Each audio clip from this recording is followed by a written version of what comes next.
मैं दुनिया और मेरा चैनल है विरोधी। आज मैं बात करना चाहूंगा सबसे पहले क्रिप्टो करेंसी की। एक बड़ी न्यूज आ रही है कि क्रिप्टो करेंसी को लेके निर्मला सीतारमण ने बजट में एक बात कही थी कि क्रिप्टो करेंसी को बैन किया जाएगा। क्या ये बात बिल्कुल सही है? क्या क्रिप्टो करेंसी को बैन करना सही है इंडिया के पॉइंट ऑफ व्यू से, जहां सारी दुनिया इस समय क्रिप्टो करेंसी की डिमांड आने वाले फ्यूचर में डिजिटल करेंसी की बात चल रही है।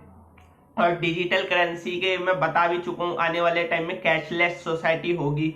और इसमें इंडिया का जो है, इंडिया में, चाइना में, रशिया में इस समय बताया जा रहा है, रशिया ने बहुत पहले उसे बैन करने की कोशिश करी थी। चाइना में बिल्कुल बैन है क्रिप्टो करेंसी का लेन देन, ट्रांजेक्शन, क्योंकि क्रिप्टो करेंसी में एक तो गवर्नमेंट को बिल्कुल पता ही नहीं चलता किसके पास कितनी करेंसी उसने कहाँ पे लगा रखी है। और जैसे मान लो कोई बहुत बड़ा टैक्स की चोरी करता है, वो क्रिप्टो करेंसी में बाई करता है, तो गवर्नमेंट को पता ही नहीं रहेगा उसने क्रिप्टो करेंसी में बाई करी।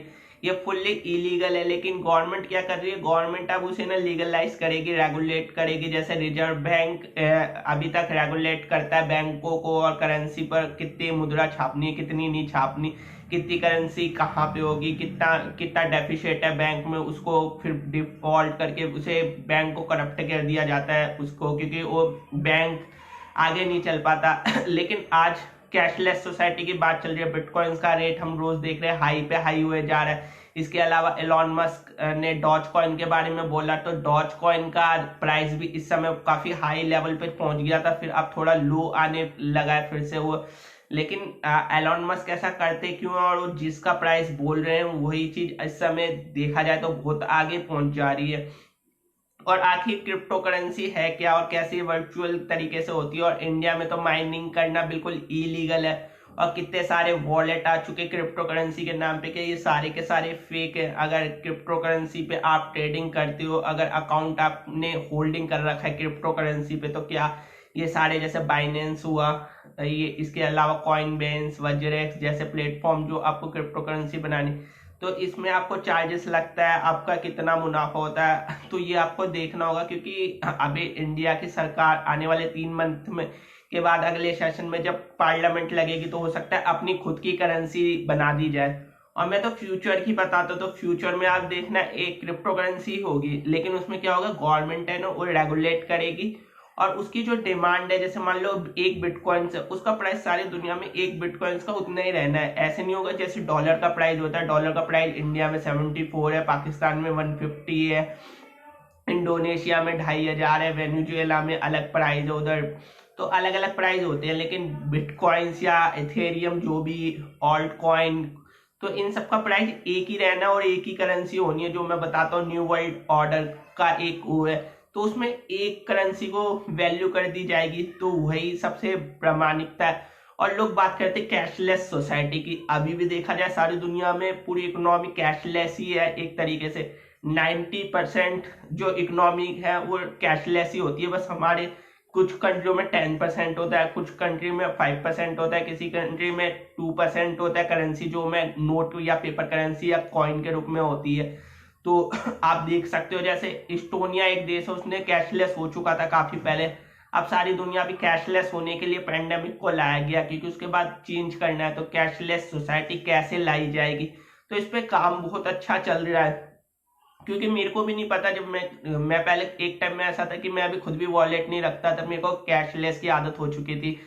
तो कैशलेस मेरे को भी वैसे एक झंझट ही लगता है। पर्स में पैसे रखो, फिर निकालो, चिल्लर दो, सीधा सिंपल सा लगता है कि क्यूआर स्कैन करो और इजी है। लेकिन इसमें हैकिंग का बहुत बड़ा चांस है, क्योंकि जिन लोगों को फिशिंग आती है वह लोग, हल्की फुल्की मेरे को भी आती है, तो फिशिंग करने के लिए आपके वॉलेट में, आपके बैंक में नेट बैंकिंग होता है, तो आपका सारे का सारे एक ही बार में पूरा पैसा स्वाहा भी हो सकता है। तो आप इससे कैसे बचे? क्या इतनी सिक्योरिटी है हमारे मोबाइल में या कंप्यूटर सिस्टम में? क्योंकि हम में से कितनों को यूज करना आता है सिक्योरिटी पैचेस, क्योंकि बड़े बड़े लोगों के हैक हो जाते हैं अकाउंट, तो क्यों बैंक अकाउंट हैक नहीं हो सकते? कुकीज ऐसी कर दी जाए कि वह सब कर लिया जाए। तो मैं इसलिए बता रहा हूँ, एक जमाने में, आने वाले टाइम में बहुत बड़ा, इसमें सबसे बड़ा फ्रॉड इसी में होना है कि आप लोग क्रिप्टो करेंसी खरीदेंगे, बाई करेंगे, क्योंकि आपका जो अभी बैंकिंग सिस्टम चल रहा है इसे भी कन्वर्ट कर दिया जाएगा।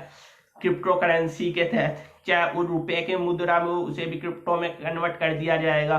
तो क्या इंडिया की सरकार ये करके सही कर रही है? जो फ्यूचर का उसमें देखा जाए बिटकॉइंस, एथेरियम, तो उसकी एक अलग वैल्यू है। और मैं बता चुका हूँ इंडिया की जो मुद्रा है वो 10% कुछ इकोनॉमी का इस समय देखा जाए 5 to 10% इंडिया की इकोनॉमी का नोट के रूप में काम करती है। अब नोट क्या करते हैं, वो एक से दूसरे तक जाते हैं। मैंने एक रिक्शे वाले को 100 रुपया दिया, फिर वो 100 रुपया दुकानदार को दिया, दुकानदार ने उसे बैंक में दिया, तो इस प्रक्रिया को कहते हैं मनी सर्कुलेशन। तो ऐसे नोट होता है, एक से दूसरे तक जाता रहता है, ट्रांसफर होता रहता है। और ये पूरा पेपर करेंसी का मैं बता चुका हूँ किस तरीके से पेपर करेंसी का इन्होंने बनाया था। क्योंकि पहले सबसे पहले सिस्टम था बाल्टन सिस्टम, उसके बाद गोल्ड स्टैंडर्ड आया, फिर गोल्ड स्टैंडर्ड को 1973 में इन्होंने खत्म कर दिया, फिर पेपर करेंसी लाए। पेपर करेंसी के बाद अब ये ला रहे आभासी मुद्रा, जो वर्चुअल है, जो किसी को दिखती नहीं है, जो टचेबल नहीं है, क्रिप्टो के रूप में, क्रिप्टो करेंसी जिसे कहते हैं।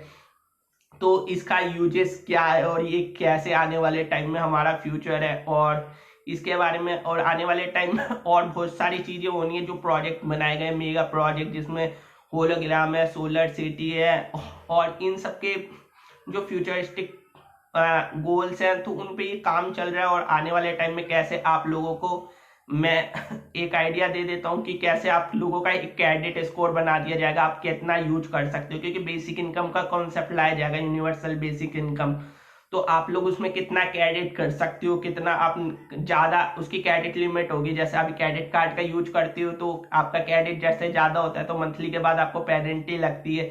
इसी तरीके से आप सबको कुछ गवर्नमेंट क्रेडिट देगी आपको खर्चे के लिए, हर किसी परिवार को, हर फैमिली को, हर इंसान को। तो व्यक्तिगत मान लो आपको 1000 क्रेडिट मिलते हैं, तो 1000 क्रेडिट का आप यूज करते हो, उससे ज्यादा लिमिट करते हो तो आपको पेनल्टी लगेगी, आप कुछ और नहीं कर सकते। मतलब आगे आपका देखा जाएगा, आपका स्कोर कार्ड देखा जाएगा, आप कैसी परफॉर्मेंस कर रहे हो। आप गवर्नमेंट के अनुसार बिल्कुल उसी राह पे परफॉर्मेंस कर रहे हो तो बिल्कुल सही है। और इस क्रेडिट को कहा जाएगा कि इससे आतंकवादी घटनाएं, कुछ आप देश में इलीगल या अनवांटेड जो एक्टिविटीज है उससे बचने के लिए। लेकिन ये एक तरीके से फ्रॉड होगा, आप पूरे गवर्नमेंट और पूरे वर्ल्ड के गुलाम बन चुके होंगे, आप उससे बचने का कोई तरीका तो है नहीं, और ना आगे कोई बच पाओगे। तो ये पूरा सिस्टम लाया जा रहा है, धीरे धीरे इम्प्लीमेंट करा जाएगा। अभी एक सीडी है, एक बुनियाद है इस समय, और आगे आगे आप देखते रहना क्या होगा, कैसे होगा। और जो अभी कोरोना की बात चल रही थी, मैं तो बताता हूँ हमेशा कि जिन लोगों को वैक्सीन लग गई है उन्हें एक और बार लगेगी, फिर एक और बार लगेगी, क्योंकि उसके नए नए स्ट्रेन बताते रहेंगे, कहेंगे ये एक बार नहीं 1000 बार लगेगी, क्योंकि तभी ये कोरोना खत्म होगा। ऐसी बीमारी लाते रहेंगे, और वैक्सीनेशन इसका प्रॉब्लम का सॉल्यूशन है ही नहीं। वैक्सीनेशन, जिन लोगों ने वैक्सीनेशन लगाया उन्हें भी कोरोना हो सकता है, लेकिन अब उसमें जो आरटीपीसीआर मशीन है उसकी टेस्टिंग किट को उसको चेंज कर दिया जाएगा। तो ये एक बहुत बड़े षड्यंत्र चल रहा है, न्यू वर्ल्ड ऑर्डर जिसे इम्प्लीमेंट करना, और कोई कुछ इस बारे में वीडियो बनाता नहीं है। तो मैं तो बस इकोनॉमिक्स से आज रिलेटेड थोड़ी जानकारी दे रहा था। तो शुक्रिया।